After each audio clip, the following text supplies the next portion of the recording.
Candace. And I'm Ripley. And I'm John. Louder. God damn it. Why don't you lean into the mic? And I'm John. Holy shit. And this is ASMR.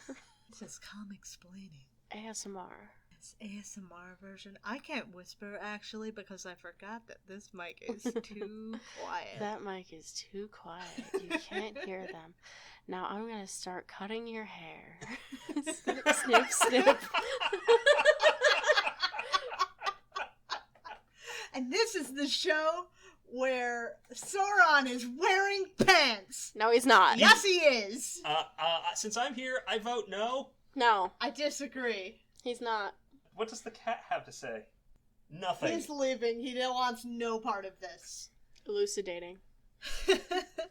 We've been disagreeing about this cover for the past few minutes. Mostly because we watched a cartoon with him in it. Oh god, I know! This cartoon came along and ruined everything I had planned. We've been watching X-Men. I don't remember if we ever mentioned that we were watching the old X-Men cartoon, because somehow I never saw it. I don't think any of us ever watched it, really. You watched some. I watched some. Okay. I've seen some, not a lot, but some of the X-Men cartoon from the aughts. See, I actually remember this old cartoon from back in the day as a little kid. I didn't watch it, I was a little young for it, I think. I saw the one where Rogue was like a goth girl. Yeah. Yes. I never watched that, actually. I haven't watched a lot of shows. I'm really bad at watching TV shows. To be fair, I was more of a DC cartoon kid than a Marvel cartoon kid. Yeah. Alright, so anyway, we're sitting here talking about cartoons and what's on the cover, and we haven't talked at all about what cover this is what issue this is a cover to. The strangest teens of all. Right, they're still teens. They're still teens. Alex did not graduate fucking college. They can't be teens. Scott's Apparently. little brother graduated college. That's not true. Hey, maybe he graduated college as a very young person.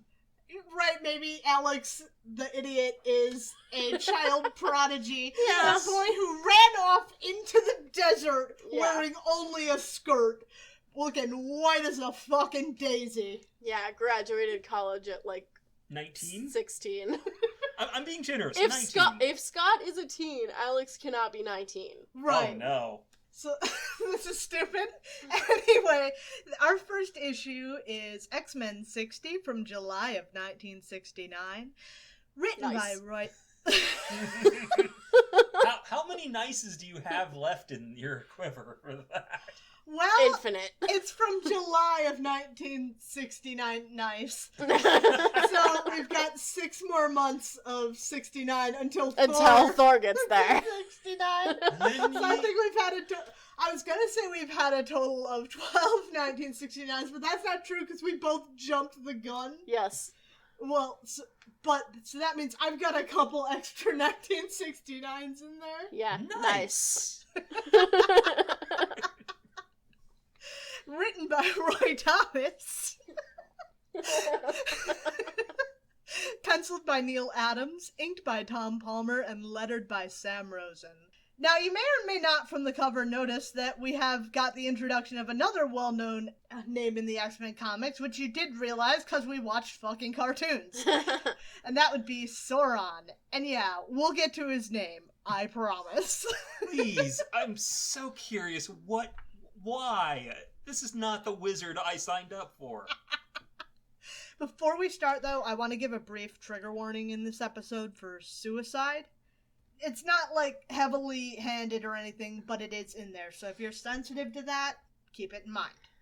I'm trying to discern what's happening to Angel on this cover. Mind control? Well, He got hit with his own gas gun. well, there's some shapes here that look like they might be his wings, but they're completely out of place. True. And if those aren't his wings, then his wings are missing. Yeah, I didn't notice that, actually. That one slipped by. This might be, like, the shape of his wing, it just didn't get colored. Could be. And then that's the extension of it. Mm-hmm. I don't know. That's my theory. And then this is his other wing. This Misshapen lump. gas. Do they screw up his wings that much? Yeah, they're pretty fucked up this time around. There's another time when they get pretty fucked up in there. Oh, no. We're gonna encounter that. John, what led to us being in the shadow of Sauron? What happened last time? Honestly, all I remember is Jean Grey is great at being a woman. She sure is. She is. She's just her Her powers. psychic powers give her the upper hand. And make it so much easier than for anyone else. Don't forget her real power, the ability to turn men's heads. Ah, yes, the most powerful power of them all. As for the storyline, I have no idea, frankly. All right. Let's pass it along. Oh, God. Candace, Now what I have to happened? do it, you fool. I remembered what matters. The Sentinels came back. Oh, yeah! It was Fuck, I remember. the son of the guy who invented Larry. Who thought this was a good idea? I mean, technically you're not wrong. He did invent Larry. Who thought it was a good idea to have Sentinels after the Sentinels killed his dad? Right, Larry Trask, the son of Bolivar Trask, the man who originally invented the Sentinels and then immediately got killed by the Sentinels. The Sentinels that he made to help somehow his mutant son. Yes, Yeah. his secret mutant son. Yeah, in order to help my mutant son, I'm going to make a machine that oppresses all mutants. And I'm going This is to a great idea. And I'm going to hide my mutant son's powers with some kind of medallion. It was this It big. was some my- 70s shit. It I'm was. telling you. It was. Actually, I think his medallion may make a guest appearance in this. Ooh. So Larry Trask. The complete medallion reading order. So Larry Trask came back with the new and improved Sentinels. Which are neither new nor improved. No, neither of those. They were slightly better at handling mutants, but only slightly. So they pretty much rounded up a whole bunch of people, and then this judge guy was like, hey, these are like people, you can't do this even though I gave you the money to do this, but now I don't want you to anymore. And Larry was like, yeah, well, I'm gonna kill all the mutants. And then he found out he was a mutant. He was like, that might have been a bad idea. Well, But the Sentinels didn't want to listen to him anymore because he was a mutant. so they followed his order. So they followed his order to kill all the mutants, including him. But he got the judge guy to shoot Alex in the head.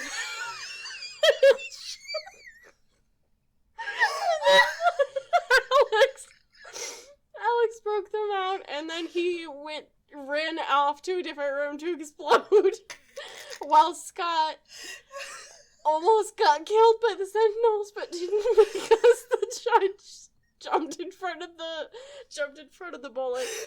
The strangest And with- teens of all.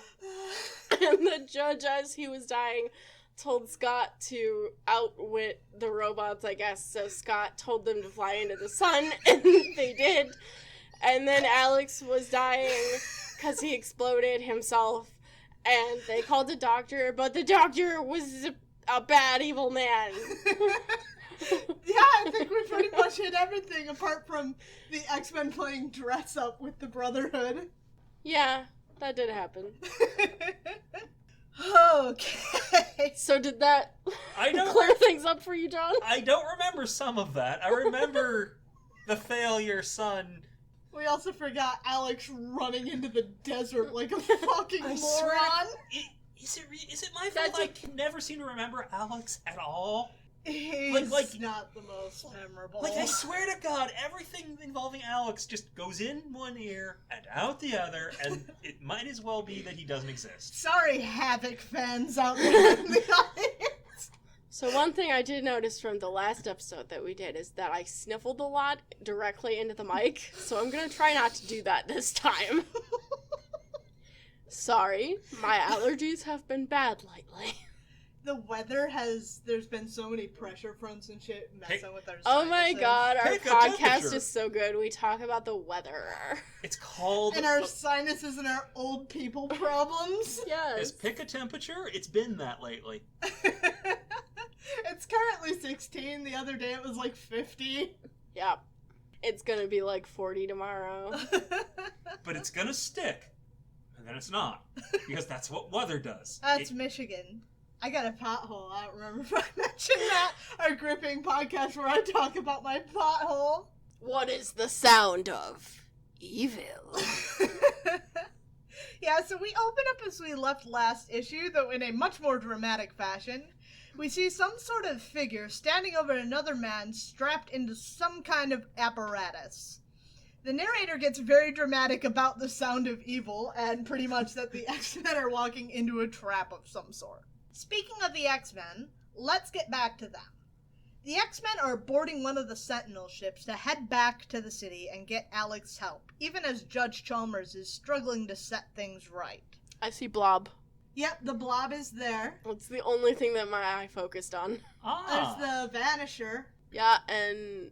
Naked dude. Is that the Vanisher or is that Mesmero? Oh, I don't know. It They might have, be like, a Mesmero. similar shaped hats. Yeah, except, currently I think the Vanisher is just wearing a red quilt. Oh, right. Unless he changed it to green, which he might have. I don't know. Yeah, so Judge Chalmers is trying to fix things up. The Sentinels have left. They flew into the sun, as we covered earlier, but they left quite the wake behind. Not the least of which is that it seems like Larry Trask has just finally cracked. He seems to have gone into a state of catatonia or something like that, but Chalmers seemingly has a solution for this issue. He slips Larry's medallion on over his neck, explaining that one of the other things this amulet does is erase memories having to do with knowing you're a mutant. What? They actually touched on that last time. They did. And you didn't mention it. Yeah, I skimmed over it because I skim a lot of things. I only noticed it when I was cutting the clips for the video episode. Wow. Yeah, it made him forget that. That is true, and I entirely skimmed over it.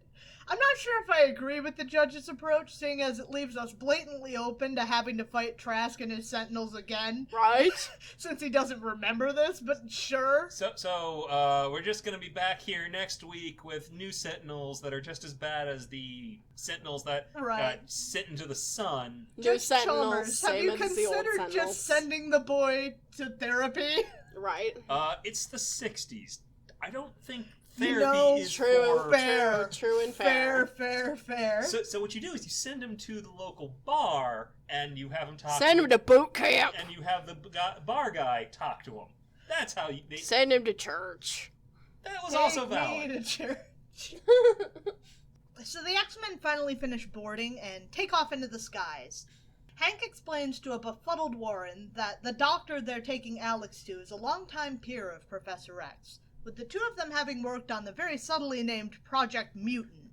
Though we don't know just what they were working on with that. I don't know what Project Mutant is, so there we are. Also, when isn't Bobby befuddled? Bobby is constantly befuddled, but I Yeah. thought it was Warren who was wondering. Both of them are a little bit stoops. They True. can be. Bobby's the class clown and Warren is too distracted to... They're both befuddled in different ways. Warren's also kind of a dumb blonde sometimes. True. I love him, though. So they don't know much about this Dr. Lycos. Just like the search engine. Oh no. Nice throwback to 90s search engines. I don't even know what that is. I know what that is. I'm sure you do. Well, Hank immediately decides that that's where they're taking him. Apparently that's just like the one doctor Hank knows, but I suppose it's probably fair to assume that if Xavier trusted him and worked with him on something to do with mutants, he's probably on the level. Or a cop. I mean, we know better, but fair enough. They're in this tough situation because for the moment they're still outlaws on the run until Judge Chalmers fixes the mess he made, so Dr. Lycos it is. They decide to drop Lorna off along the way, assumedly just leaving her at her broken shell of her old apartment, but Lorna isn't down with that. Indeed, after the adventures they've had, she wants to officially join with the team. Ah, yes, her power. Green hair! Exactly. Her horrible secret. She doesn't have to die. We don't hear the X-Men's answer just yet.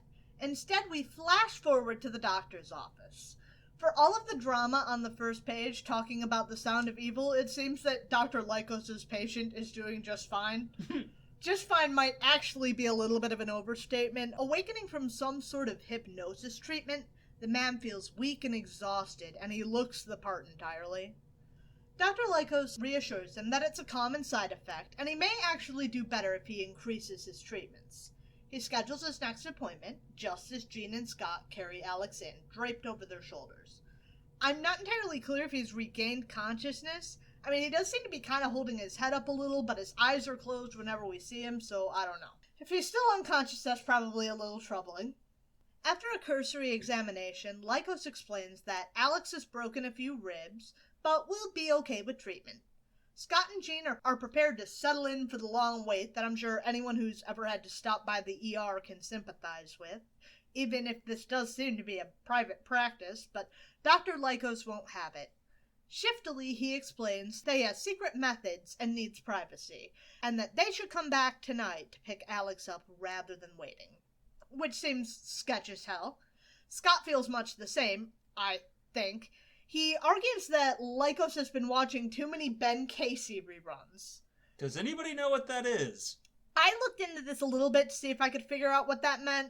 What I got is that it's a 60s medical drama that occasionally got controversial, but nothing on Wikipedia fully explained what the fuck that reference means to me, so that one's just aged a little too much. I wasn't willing to watch 5 seasons of Ben Casey For one to figure episode? out what he meant by it, so sue me. I mean, that's the problem when you put topical references in your writing. They're only going to be topical for a certain amount of time. Until a show... And I think we've reached the statute of limitations on that one. I'm Ben Casey. So none of us are old enough to have been alive when the show was running. Not remotely. Not even close. Scott seems fully willing to keep on arguing with Dr. Lycos, but at Jean's insistence, they finally leave the doctor to his patient. Here's something exciting that it seems like we finally sealed the deal. The pair drive back to the mansion, and by reading into the situation, Jean and Scott's relationship is becoming an actual thing. Jean's hanging off his arm and doing her best to try and get him to relax a little bit, and Scott talks about all the time they wasted because of his hang-ups about his mutation. When they arrive, the mansion seems to be quiet. Too quiet. When he finally hears something besides he and Jean, Scott bursts through the door, apparently forgetting that it leads to the danger room when it's the house he's been living in for years. Sure. Genius. He just got distracted by Pretty Women, I understand. Understandable. Well, he gets zapped for his foolishness, but it mostly seems to be a glancing blow. The X-Men are relieved to hear that Alex will recover. Meanwhile, since we haven't gotten danger room shenanigans in a while, Bobby is showing off now that he has the audience of a pretty girl.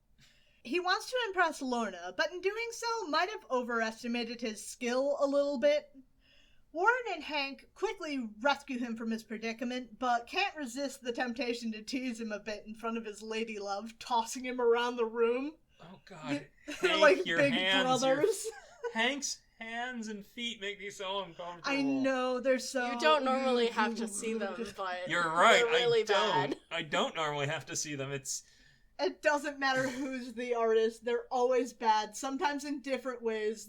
This is the bad in the monkey toe way. Yeah.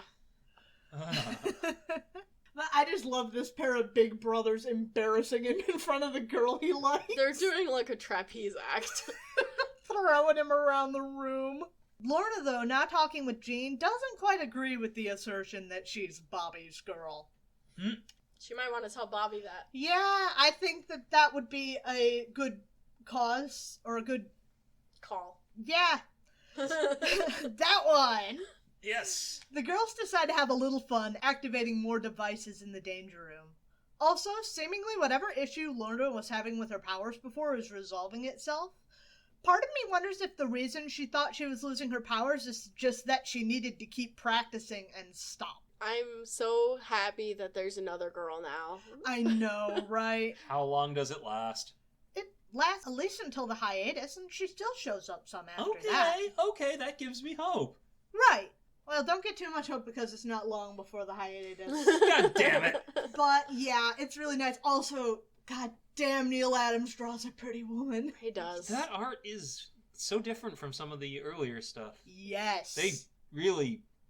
Like, there is Neil Adams was an upgrade. This is a massive shift from the earlier stuff. Yes, it is. There's Whatever the case of Lorna's issues with her powers, she magnetically activates the tests without breaking a sweat, leaving the boys to fight their way through a renewed onslaught by medical tentacles springing forth from the walls, the old Professor X classic. Good old wall tentacles. Oh no. That's definitely... I've seen too much internet. Hey, Professor, put the tentacles away, please. Please. Did he change? Yeah, he changed to go play. How quickly did he do that? He's gotta go play with the other boys. Well, he might be wearing his costume underneath. They're very experienced with changing into their costume. They are. Well, he joins the fight, but soon runs into traps of his own. But for all intents and purposes, the training session is pretty much over. They briefly ponder what happened when Judge Chalmers freed the rest of the mutants in the facility. They don't really come to any conclusions, though Beast suspects they're not going to be having much trouble from this lot in the near future. Kind of thinks they're going to keep their heads down for a while. Yes. There's the Vanisher. Yeah. He is green. I think the other guy might have been Mesmero. Yeah. I don't know. I still can't tell. Well, he wasn't quilted, last guy. I guess Wanda is always sad. Yeah, pretty much. I mean, yeah. Maybe I've missed all the... Well, she has some pretty cute moments with Jean in some other stuff that we're not going to get to for a very long time. And anyway, she will be happy eventually and then sad. Yeah, Wanda is sad. It's just what happens. And Pietro is mad. Yeah, that's their characters. That's them. That's it. Much. We return to Lycos. Seemingly finished tending to Alex's wounds, Dr. Lycos dismisses his nurse for the day, despite her protestations that it's extremely early for her to be leaving. Lycos continues to act sketchy, again seemingly very intrigued that he has a mutant alone at his fingertips in his very office. Oh no. He's torn, though. Whatever his intentions for the younger Summers brother, it seems they aren't good, as he seems to be waging a war against himself in the temptation of whatever those plans may be. He then begins to think back to something that seemingly led to this conundrum back in his childhood. We find an excavation of people climbing through the mountains of Tierra del Fuego, just off the coast of Antarctica. A young Carl Lycos and his father lead a group consisting of a man called Herr Anderson, his young daughter Tanya, and several other unnamed parties. Carl confusingly calls Tanya an infant, but she's very clearly just a regular-ass child. Maybe she's an infant in the sense that when you're a kid, anyone younger than you is a whiny crybaby that you don't want to hang out with. God. That makes sense. Speculation's all that is, though. Alarmingly, though, in the bitter cold, Tanya goes missing. The entire expedition scour the mountains searching for the young girl. All seems hopeless until Carl, just a child himself, slips into a cave. Exploring in the darkness, he hears a scream, and his search turns into a mad dash through the cave, where he finds Tanya, beset by what seem to be pterodactyls, unless they aren't. I've never been much of a dinosaur person. I just know that those are the bitches that like to fly. I mean, there's a whole... Yeah, there's apparently... a lot of them. Okay, well, yeah. Apparently they're pteranodons. The difference being, at least for Carl's sake, that they're bigger but they don't have teeth. So that's a sick dino fact for y'all. I looked that up. Whatever. Carl leaps into action, swinging and slashing at the pterosaurs with its walking stick until he's driven them all off. Between the fight and the cold, though, Lycos is exhausted, and he nearly gives in to the cold's embrace. But then there's Tanya to worry about. Collecting himself, Carl leads Tanya back to the ground, where Herr Anderson's delight at seeing his daughter is unparalleled. The task done, Carl can finally collapse, even as Anderson swears himself in debt to Carl for rescuing his daughter. Nearly to the cabin, the expedition managed to successfully convey the boy along to safety, where Herr Anderson, apparently once a doctor himself, tends to Carl's wounds. Apparently the wounds are quite strange, and Anderson is on the fence about the boy's chances as he lays feverishly fighting off hallucinations of his ordeal. Considering that he's the one telling us this story, though, I think you won't be surprised to learn that Carl does indeed survive. What? I'm shocked. I can't believe it! But something is different about him. Indeed, hours later, once the fever broke, young Carl was approached by a good boy, his dog Jaeger. He reaches out to pet the dog and soothe his distress, and it does work. Baby Lycos does seem to be looking much better afterwards, but Jaeger not so much. The dog doesn't die, but he looks very unwell, and per Lycos' memory, seems to have lost his shine towards his young puppy. master. I know. Poor baby. You did bad things to that dog. Very bad. And so the years pass, with Carl eventually fully realizing his ability to drain away the life force of others, much to his distress. But that distress doesn't prevent him from feeding, despite his horror. Did the doctor give him that, or did the dinosaurs give him that? I think the dinosaurs gave him Also, that. he just couldn't help himself. Yeah, if you get bit by dinosaurs, you'll become an energy vampire. Just so you know. Yep, that's how dinosaurs work. That is how dinosaurs work. Soon everyone will be dinosaurs because you will just become a dinosaur person and then scratch other people. This is the zombie dino apocalypse. Yeah. Oh, but we haven't even gotten to how he's a dinosaur person. Yeah, no, we're jumping the Spoiler gun alert. a little bit. He's a dinosaur person. Spoiler! Spoilers, wow! So, after the elder Lycos' death, Herr Anderson makes good on his debt to the boy, taking him in, where he grows to a young man alongside the lovely Tanya. Oh, I didn't notice that his dad died. Yeah, well, it just kind of happened off screen. Okay. Yeah, It just died. Just a line. I see. Yeah, he just died. Carl eventually develops romantic feelings toward Tanya, but Anderson won't But hear she's it. an infant. He wants someone who can take care of his daughter, and Carl comes from nothing. And so Carl sets a new goal for himself, to do anything and everything he has to become a success who can finally win the hand of his beloved Tanya. Never swayed from his goal, Carl works himself through first college and then medical school, even as his burden continues to worsen, with his need for life energy only increasing as he ages. And so his new practice is corrupted, as Carl begins to devise magnificent devices to sap away the life force of his patients without killing them. Hey, Chuck, you knew what this guy was about, right? Right? How does he not know that? You know an energy vampire. You are associated with an energy vampire. He's just his co-worker, God. He's just the guy who heats up fish in the microwave. I mean, you don't know everything about everyone you work with. Yeah, but... If you're a telepath, you probably should.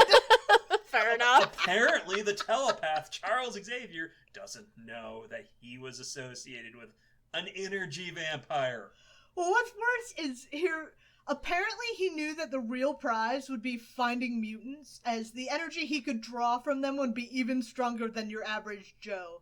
And so it's through their shared search for mutants that Carl's hooked up with Charles. Oh my god. Oh my god, I called him Carl's. You did. Whoops. Carls and Charles. Carl's is their ship name. Oh. No. I don't like that ship. You would have thought that he would have picked up on that shit. But whether he decided that working with the doctor was a necessary evil from which he could protect his students in the future, or if Lycos just kept his ickiness quiet in his mind. Or maybe Charles Xavier was just cool with it. Oh god. Well, maybe he was just being polite and not mind reading, but he doesn't do that. No, he doesn't. Well, He nukes people's minds instead God. of getting in trouble for mind. I'm still mad at him for wiping Johnny's memory. Just like, you don't need your memories. You're good. I don't know why that's the one that makes me angry, but it does. Because he came to help. Anyway. Yeah. It doesn't matter because Charles is dead. Right. Forever. He's certainly not there to protect Alex Summers from the designs of Carl Lycos now, who drinks deep from the font of energy that is the young mutant. Not that he probably would have protected him. Debatable. Depends on what he can get out of him. That was dark and mean. I'm sorry. But it's accurate, because... Worth it, though. Apparently the energy is more than Lycos has ever had, eventually becoming too much. But even as Carl releases his grip on Alex, a transformation begins to take place and a nice little bit of body horror. Power for good! Carl is transformed from a normal man into a pteranodon wearing pants. And I choose evil! Yeah, this dweeb declares himself evil and then takes the name of Sauron as his own. That's right, they don't just have a shared name, he actually named himself after Sauron! The name of Tolkien's ultimate villain! Oh my god. That Dark Lord who personified evil, who was truly evil incarnate! The name of Sauron! What a nerd. Tanya's never gonna like you now. You may have noticed actually a few pages back that he's reading The Fellowship of the Ring. Oh my god, he is! It was a callback! Doofus. No! You can't... the Tolkien Foundation is going to sue you for this! Well, he doesn't care, and Sauron soars off into the night. He Sauron's off. Assumedly leaving Alex strapped to the table. It's not an unfamiliar position for Alex. I think at this point we've spent more time with Alex confined in some manner or another than we've had with him free. Yep. Back at the Axe Mansion, the group of youths sit snacking, gathered around the television, as a news anchor discusses a winged with the police suspecting a mutant. On behalf of all winged mutants, Angel is pissed. I'm shocked. Yeah, he's fully ready, as usual, to go off half-cocked and find this Dino man, and in doing so, remove the suspicion from mutant kind. No one else is all that receptive to this idea. I like how they're all dressed except Alex, who is wearing, like... No, Alex is at the doctor. Warren is wearing... I'm sorry, Warren. Except Warren, who's wearing his uniform pants and no shirt. This is a very, His guns out, mid-change, funds maybe. out look. In the middle of the living room. Right. Also, what is going on with his wings? He's got them, like, folded up, but wings don't do that. It's really weird and bad. Wings don't fold like that. You can kind of see... This one looks like it's coming out of his side. Out of his armpit, right? I don't like it. It looks bad. Where are his second set of pecs? What? He has a second set of limbs, therefore you should have a second set of pecs. That's true, right, actually. that is true. Yeah, that is true. No one else is all receptive about his idea to rush off half-cocked. I'm shocked. I know. They'd apparently all agreed to lie low until emotions run a little less highly, but Angel's emotions always run high. He's had it with the powers that be coming down on mutants, and he can't bear it. Oh my god, he makes a bird joke. He says his feathers are ruffled. Yeah, he also... there's this... Maybe your back's broad enough to take it, Summers, but mine is covered with feathers. And they've just been ruffled. Oh no. That's not a cool line, Warren. And You're he not... changes into his old Avenging Angel costume and shit. soars off into the night to take care of things his way. Holy shit. People aren't gonna know who he is, that's for sure. The rest of the X-Men stare into the gloom of the night, just watching him fly off. They're just like, what? Oh my the god, fuck? Scott, that's brutal. I know. They know he's headed for trouble, but there's no pondering what to do here, but I do love it. Just let him. We could just do a fucking audio play here. Who wants to be who? I guess I'll be Hank. Alright. I guess I'll be Scott. I guess you'll be Bobby. A fine time Warren picked to play rugged individualist. Something tells me that his ego bit off more than his id can digest. If so, he'll get exactly what he deserves. And all we have to do is keep our hands off. Then we're all agreed? You know it, lady. Talk to yourself. We're going after him now. Oh, are we? I thought we were just gonna let him go. No, they don't decide that they're just gonna let him go. Now guess... we have to chase after our idiot friend. True, that's what the Avengers would do. They would just let him go. And the Fantastic Four wouldn't even pick up the phone. But the X-Men actually like each other, so. They do. See, the Avengers have coworker energy. The X-Men are family. Right. What are the Fantastic Four if they don't even pick up the phone? Well, they pick up the phone for one another. Yeah. They just don't care about... other people. New phone, who dis? Yeah, so they're gonna take off after him and save Warren from himself. Angel, meanwhile, had next to no trouble finding the Dino Man. He dives towards him, finally finding the confrontation that he'd been searching through the night for. Sauron is delighted to see Angel, assumedly savoring another energy feast to be had, but it's not enough to ward off Warren, who flies at him anyway, only to be caught in some kind of powerful gaze, and we are left on that cliffhanger. Your eyes! Your eyes! He has special eyes. My brand! Were it 1969, we'd have to wait another month to get to the resolution of it. But given it's 2022, we can move things along a little faster here to X-Men 61 from August of 1969. Nice. Written by Roy Thomas, penciled by Neil Adams, inked by Tom Palmer, and lettered by Sam Rosen. And we open right where we left off. Angel caught in the gaze of the villainous Sauron. Hang on, I like this cover. Yeah? Yeah. I don't know, just like, it has an actual background, which is nice. Yeah. It doesn't really make a lot of sense, but it's cool. And it's got the nice circular eye thing going on, too. This is a good design cover. I like the way that Angel's wings are colored. Also, they don't look as bad. Neat. Those cars look too small, though. Yeah. Yeah. Probably, I agree. Yeah. Okay. Anyway. Yeah. So we open right where we left off. Angel caught in the gaze of the villainous Sauron. Suddenly it's Sauron no more, replaced with a flock of 3 monsters. One of them looks like a pissed-off owl, angry that Angel has taken to the skies. Another is kind of a bug thing, and the third thing is beyond me to describe other than just... he's green, spotted, hairy, and clawed. He's got, like, iguana eyes. I think I've seen monsters like this in Looney Tunes. He doesn't look like anything in particular, he's just a monster.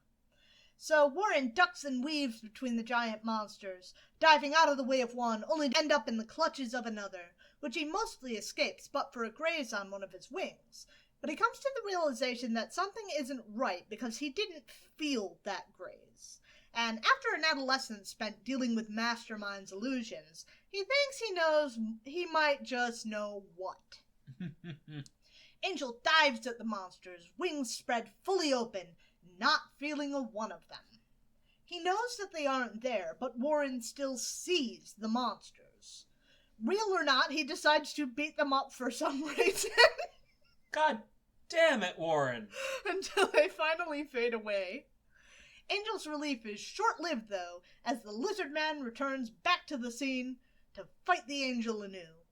He and Sauron face off once more. Whoa. Yeah, this is really good, right? So this page is mostly just a recap of Sauron's origin story, but the paneling is just superb. The panels explaining this are traced out into the shape of Sauron's wings. They follow his wings, and it is so fucking neat. Oh god, I'm trying to remember who that guy looks like.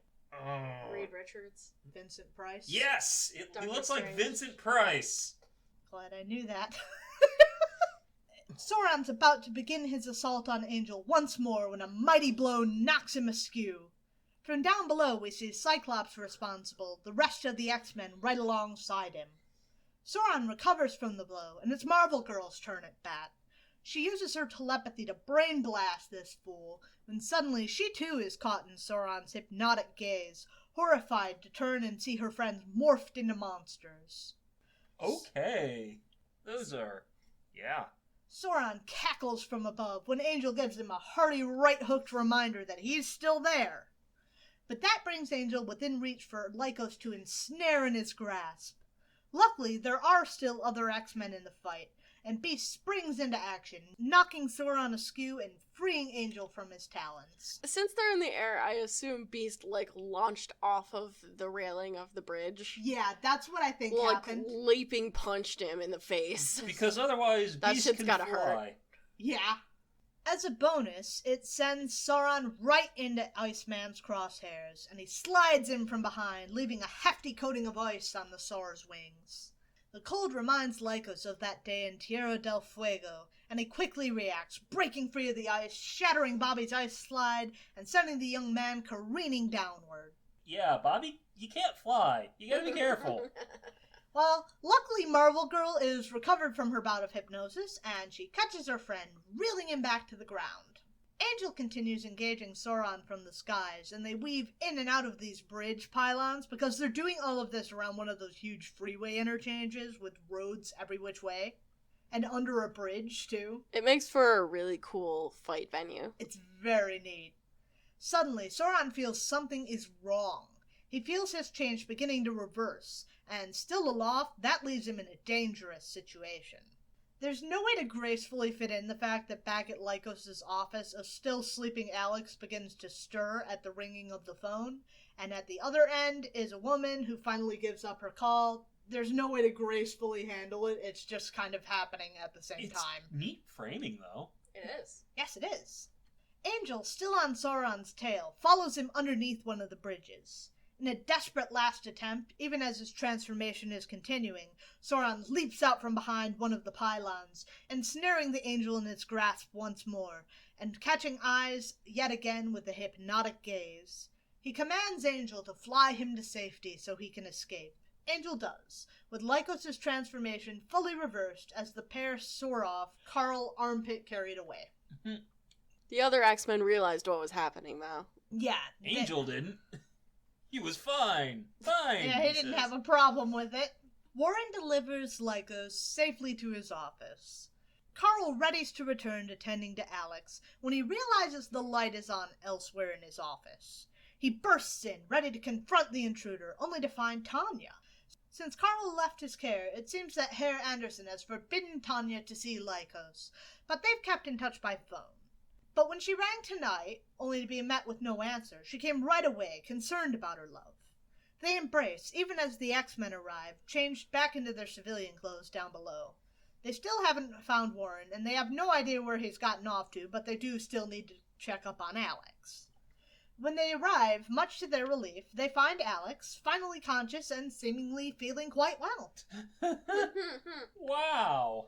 And it seems there's happiness all around, as it seems like Tanya proposes. Ooh.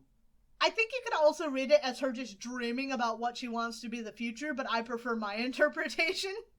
But a dismayed Lycos tells her, probably from the umpteenth time by his reaction, that it can't happen because her father would never let it. Which is also true. I also love the detail of the X-Men gawking in the background at this soap opera. They just walked into a soap opera that happens to involve a dinosaur man. What's going on over there? That they don't realize is a dinosaur man because he's currently not a dinosaur man. Sorry, I know this is obvious and not, an important thing to say, but it really bothers me when they do this, your father wouldn't allow it. They're both adults. Yeah. There's absolutely no reason why they can't just get married. Yeah, but Dr. Anderson doesn't agree, bursting through the door, agreeing that he indeed would never let that be because Lycos is not worthy of her. Tanya, though, now of age, insists that she will indeed marry Carl, but it's Carl who interjects that he won't marry her, that her wealth puts her out of his league, and Dr. Anderson is more than happy to agree. Carl swears, though, that he'll even that gap and become powerful enough that Anderson can't prevent their union. This is dumb. Yeah. What does this have to do with anything? It's just the continued plot with Tanya and But Lycos. why do we care about Lycos' backstory? I don't know, I thought it was neat. It's surreal that, just the X-Men are here. They really are here watching a soap opera. God. I love it. Well, Anderson commands his daughter to return home and never see Carl again. In tears, she runs from the room, followed by her father. Alex, not at all reading the room, comes in to let Dr. Lycos know how thankful he is and to ask for the bill. Oh my god. So I see, I'm not the only one who's, not reading the room here. He says that he'll send them the bill, but to himself muses that the price will be extracted in a very different manner than they might expect. Oh, no. When the X-Men return home, they find Warren, still suited up and slouched in a chair, perfectly blank-faced. He doesn't seem to be reacting at all to anything until someone mentions taking him to Dr. Lycos, which properly riles him up. In a panic, he breaks to escape, but Beast knocks him straight to La La Land. God.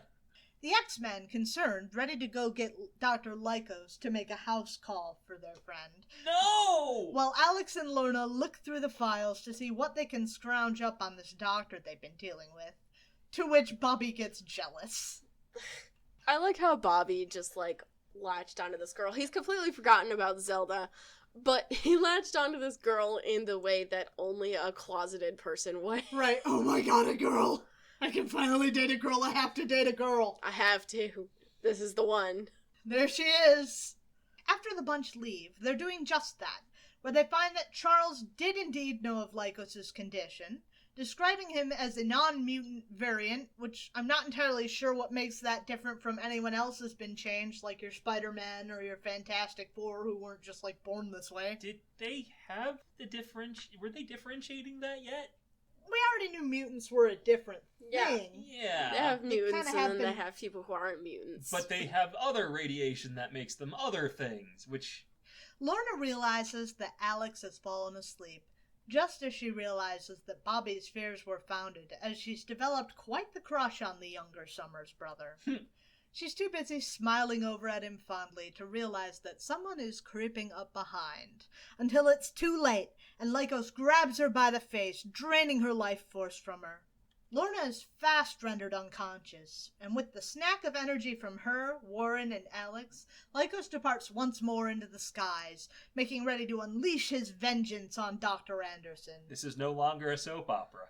Yeah, shit just got real. Okay, it could be a soap opera in Mexico. It would be a really cool soap opera. He bursts through the window, ready to slay Dr. Anderson once and for all. He and his daughter immediately recognize him by his voice as Lycos. Wow, I didn't know Dinosaur Men. Yeah, I guess it didn't change his vocal cords. Somehow. Interesting. But before he gets the chance to make good on his declarations, the X-Men burst onto the scene, Beast leading with a mighty kick. They explain that when they found Lycos' office empty, they knew something was wrong, and came to find the Andersons, fearing that the Doctor had come to seek his revenge after the show they'd been subjected to. Hearing it aloud, though, Lycos is shocked back to his senses, realizing how much he let himself be swept away on a tide of evil. He flees off to where he can never hurt anyone else again. The X-Men don't know where he's headed off to, but Tanya has her suspicions. Lycos, for his part, is headed home, his childhood home on Tierra del Fuego. He reaches it just as the last of his drained mutant life force begins to fade. So he just flew halfway around the world. Yep. He knows that there is no one around here that he could steal the energy from, and so here he'll die, never able to harm another person again. He's fixed up his home, even if it seems to be kind of foolish, given that soon he'll be dead, but he's still confident in his convictions, when, to his horror, he hears another person's voice. And not just any person, but the person he cares about most of all in the entire world, his beloved Tanya. She longs for him and rushes towards Carl, where he finds himself to his disgust and horror thinking of her appetizing life force. Knowing that he won't be able to stop himself forever, he runs from her and dashes towards a cliff, knowing that it's the only way out. She runs to stop him, even as he plunges over the edge. She's too late to stop him, as are the X-Men just behind her, as Lycos is swallowed up by the cold once more. Never to be heard from again! Yep, gone for realsies.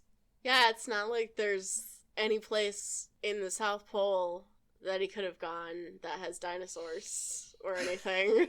God. And it's not like he's gonna have shenanigans with dinosaurs and people living around dinosaurs or anything. Yeah. Anyway, that's what I've got. We're not going to move on to our next thing until next time. aren't you so sad that you're not going to be here for that, John? To not be able to see the definitely not continuation of this Dinosaur Man story because he's dead forever. Shut up, he's dead. Fucking dead as far as you know. Yes, as far as I know, he's absolutely 100% dead. Alright, well, what did you think of the Arc of Sauron? It's over. Yeah? Rate it. Dipshit? I'm gonna give it a Dinosaur Man out of 3 Dinosaur Men. That's pretty low. Yeah, I don't get that. 33% over here. It's very... It looks nice, but why? That's a good question. Why not? It's a comic No, book. hold on. So this is a man that Charles Xavier worked with. Yes. That should, in theory, be cool for them to work with. Yes. And look how it's worked out for everyone. Well, To be fair, I don't think it's Charles's fault. yeah, I mean, I think Charles needs to work with better people. he's not working with anyone right now, John. He's dead. Forever. Forever. And When people die in comics, they die forever. Look, they're dead until further fucking notice. But my point is, this shouldn't have happened. It's a neat story, but it really shouldn't have happened. Okay. The setup is like just... So you don't like it because it's not realistic. We've got 2 stars over here. Because it's a massive logical... Look, okay, if he was a cop, I would have believed it. Why? I'm not following. Because of the origin stories about Charles was working with the FBI. Okay. Yeah. Okay. See, Well, I mean, he's also, like, kind of a scientist, dude. He's got other shit going on. He's clearly studying mutants, so it wouldn't surprise me that he has and peers. he never read his mind. He was being polite, No. professional courtesy. In what point has he ever been any of that? Charles is a dick. Don't make me defend Charles. That's the only way this story works at all. You have to defend Charles.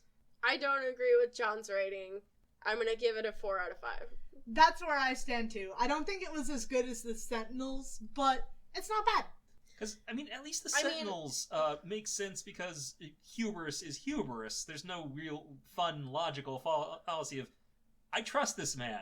I have never read his mind. I can read his mind. I will not read his mind. The thing for me that I have to kind of suspend my disbelief about is that being attacked by pterodactyls turned him into an energy vampire.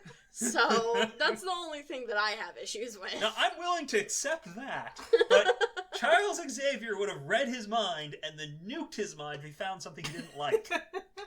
Yeah, that is true. It seems like he knew what his condition was. Maybe he was trying to help him, which wouldn't be out of line for Charles. Yeah, that's true. Yeah. He might have been trying to... Oh, God. And he wouldn't necessarily tell him because... He's Chuck. He does that. Yeah.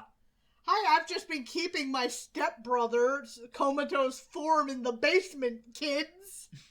As you do. Kiddos. Oh, Charles, you are such a horrible human being. I love him, though. I mean, I don't love him. I hate him. Fortunately... But he's such a good character. Fortunately, he's dead forever, so he can't do anything else wrong. Yeah. The bald man can't hurt you anymore. Well, the cat has come to bother me, so it's time to wrap up the episode. I'll give it a higher rating just because if Charles is being a dick in a different way, it does kind of pan out. So... What's the new rating? How many Dino Men out of Dino Men? Or are we actually going to use a reusable rating scale? No, we're not going to use a reusable rating scale. Okay. Okay, I'll give it 4 Dino Men out of 5 Dino Men. Okay. 4 out of 5 across the board. And maybe a piece of another Dino Man. Wow, generous. A bleeding... Dino's tail stump. Yes. Delightful. Places you can get in touch with us. We are comicsplaining@gmail.com. Talk to us about fucking anything. Fucking anything. Tell us all about how dinosaurs turn you into energy vampires. And Tell me all about Paleontologists. Send me an email about how how much I oversimplified the difference between a pterodactyl and a pterodon. Well, I mean, I can start being the pedant in that the paleontologists would not know about these living, extinct reptiles. Well, why would they? Well, if they're living, then they're not extinct, John. And thus paleontologists wouldn't know a thing about them. You want to go ask people who study the bones of animals from millions of years ago about stuff that lives now. Yes. There's plenty of weird shit we still find and discover, so why the fuck not? Because it's stupid. You gotta go study the living ones. Anyway, we are also on Facebook, Tumblr, and Twitter. We are Comicsplaining in all of those locations. If you want to throw a couple bucks our way, we have a Patreon.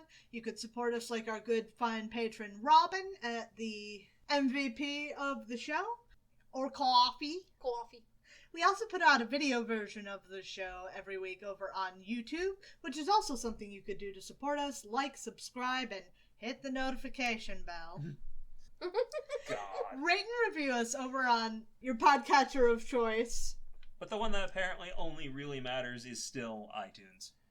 Well, you could rate us over on Spotify and we'd appreciate that, but we won't know who you are. But we would like you to do that anyway. And if there are enough ratings on iTunes, it'll eventually show the actual written rating. We also have a Discord chat where we chitter-chat. John can be frequently found there, too. I can. Talking about your perpetual journey through comics. Yep. That we keep giving you more shit to read. Yeah. And you keep giving you more shit to read. There's no escape. On your next run-through, I'm gonna tell you to read all of the Walt Simonson Thor. Is that a good thing or a bad thing? It's a good thing. If you're gonna say something that big, can I just say read all of Chris Claremont X-Men? Okay, see, now I actually have an idea how big that is. Fuck you. Well, hey, you don't want to run out of stuff. Read Marvel Knights Spider-Man. I forget what it was called before. That's the part I like. Read Marvel Knights Spider-Man on your next pass through. I mean, I'm just still wrapping my brain around how little the Ultimate Marvel series mattered in the grand scheme of things. Because I witnessed the end of the Ultimate Marvel universe. And I've been there, man. I read through all that Spider-Man and it was like pointless. And how much mattered? Miles. The Ultimate Universe, I feel like, was just like their way to experiment with stuff. And it was a clever idea. And then when they got tired of it, they just and it threw the whole thing away. It definitely failed, but I don't think it was a bad idea. It's just when they threw it away, that's when that's sad. Anyway, we're going to be back next week with Thor. Yep. And we look forward to talking to you then. Bye. Bye. Bye.